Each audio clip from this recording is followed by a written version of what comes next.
16 April 1853 रोजी फक्त भारतातील नव्हे तर संपूर्ण आशिया खंडातील प्रथमच प्रवासी रेल्वेचा शुभारंभ झाला होता. ठाणे ते बोरीबंदर ह्या 34 किमी अंतरावर 14 डब्यांची ऐतिहासिक रेल्वेगाडी 400 प्रवाशांना घेऊन धावली आणि त्याच क्षणी इतिहासात सुवर्णाक्षरांनी नोंद झाली. रेल्वे ही भारताच्या विकासाचा कणा आहे. ही फक्त एक प्रवास करण्याचे साधन नाही, तर ती ठाणे मुंबईच्या लोकांच्या आयुष्याची जीवनवाहिनी आहे. आज 172 वर्षांनी सुद्धा त्या दिवसाचा अभिमान तसाच आहे, अशी प्रतिक्रिया खासदार नरेश म्हस्के यांनी दिली. 16 एप्रिल 2025 रोजी या ऐतिहासिक घटनेला 172 वर्ष पूर्ण होत असल्याचे निमित्त साधून ठाणे रेल्वे स्थानकावर मोठ्या उत्साहात खासदार नरेश म्हस्के यांच्या प्रमुख उपस्थितीत केक कापून बँड वाजाच्या गजरात प्रवासी रेल्वेचा वाढदिवस साजरा करण्यात आला. त्यावेळी खासदार नरेश म्हस्के बोलत होते.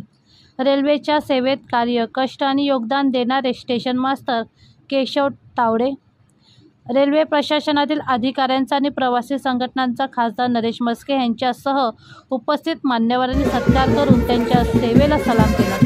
कायम रेल्वेच्या विविध प्रश्नांवर आवाज उठवत असल्यामुळे आणि सतत पाठपुरावा करत असल्याबद्दल प्रवासी संघटनेच्या वतीने खासदार नरेश म्हस्के यांचाही सत्कार करण्यात आला. ठाणे रेल्वे स्थानक, रेल्वे प्रवासी संघटना आणि युवा सेनेचे पदाधिकारी नितीन लांडगे, प्रवासी संघटनेचे नंदकुमार देशमुख, सुधाकर पतंगराव यांच्या पुढाकाराने हा कार्यक्रम आयोजित करण्यात आला होता.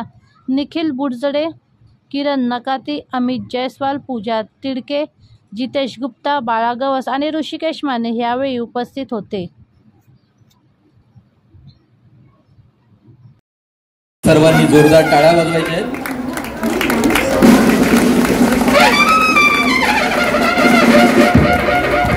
ठाण्याचा एक बुलंद आवाज, ठाणेकरांचे प्रश्न, रेल्वे प्रवाशांचे प्रश्न आपल्या संसदेमध्ये मांडून रेल्वे प्रवाशांच्या वाचा फोडणारे ठाणेकरांचा बुलंद आवाज लोकप्रिय खासदार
फक्त हिंदुस्थान नाही तर आशिया खंडातील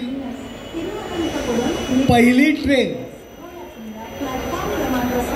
पहिली प्रवासी वाहतूक, पहिली ट्रेन ठाणे ते बोरीबंदर हे वाफेवरचं इंजिन जे धावलं 172 वर्ष आज पूर्ण होत आहेत आणि तो क्षण, तो दिवस आज आपण साजरा करीत आहोत. इंग्लंडमध्ये बनलेलं हे इंजिन यापूर्वी मद्रास असेल या ठिकाणी छोटा लोहमार्ग केला होता आणि दगडगोटे वाहतुकीकरता त्याचा उपयोग केला जात होता, परंतु कमर्शियल लेवलला प्रवासी वाहतूक जी खऱ्या अर्थाने एशिया खंडामध्ये जी सुरू झाली ती ठाणे ते बोरीबंदर हो 16 एप्रिल 1853 रोजी आपल्या भारत देशामध्ये पहिली रेल्वे जर धावली असेल ती बोरीबंदर ते ठाणेला 3:30ला गाडी सुटली आणि 4:45ला इथे आली. ॲक्च्युली 1 तास 12 मिनटं लागली. तर याकरता नाना शंकर शेठ यांनी ब्रिटिशांना पैसे दिले आणि त्यांच्या या पराक्रमामुळे आज आपण ही रेल्वे आजमावतो. पहिली जी गाडी होती तिला 14 डबे होते आणि 400 प्रवाशांनी या गाडीतून प्रवास केला. आणि तेव्हा आपल्या लोकांनी ब्रिटिशांना बोलले, साहेबाची पोरले आकली रे, बिन बैलाची गाडी कशी हाकली रे. आणि काही भूताटके म्हणून पळू लागले. तर असं या पहिल्या रेल्वेचं इतिहास आहे. आणि माणसामध्ये याची आठवण राहावी, तरुणांना आठवण व्हावी का आपलं ठाणा शहर हे ऐतिहासिक आहे. आणि त्याच्याकरता आम्ही साहेब आमच्याबरोबर आहेत. अनेक वर्षापासून आम्ही हा वाढदिवस आनंदाचा सण मोठ्या साजरा करत आहोत आणि यापुढे पण करत राहू. आणि ठाण्याकरता आमच्या काही मागण्या आहेत, त्या म्हणजे का कालच्याच सकाळला होतं का 15 महिन्यामध्ये 272 मृत्यू झालेले आहेत. तो मृत्यूचा सापळा आता साहेबांना आम्ही विनंती केली की रेल्वे मंत्र्याशी लवकरच भेट घेऊन याला वाचा फोडा. कारण एकच आमची महत्त्वाची मागणी आहे, ती म्हणजे या ठाणे स्टेशनमधून कर्जत, कसारा, अंबरनाथ, आसनगाव अशी शटल सेवा चालू करावी. 16 आहेत पहिल्या आणि 16 अजून फेऱ्या वाढवल्या तर अपघात वाचू शकतात आणि 15 डब्याची गाडी वाढवावी ही आमची मागणी आहे. धन्यवाद.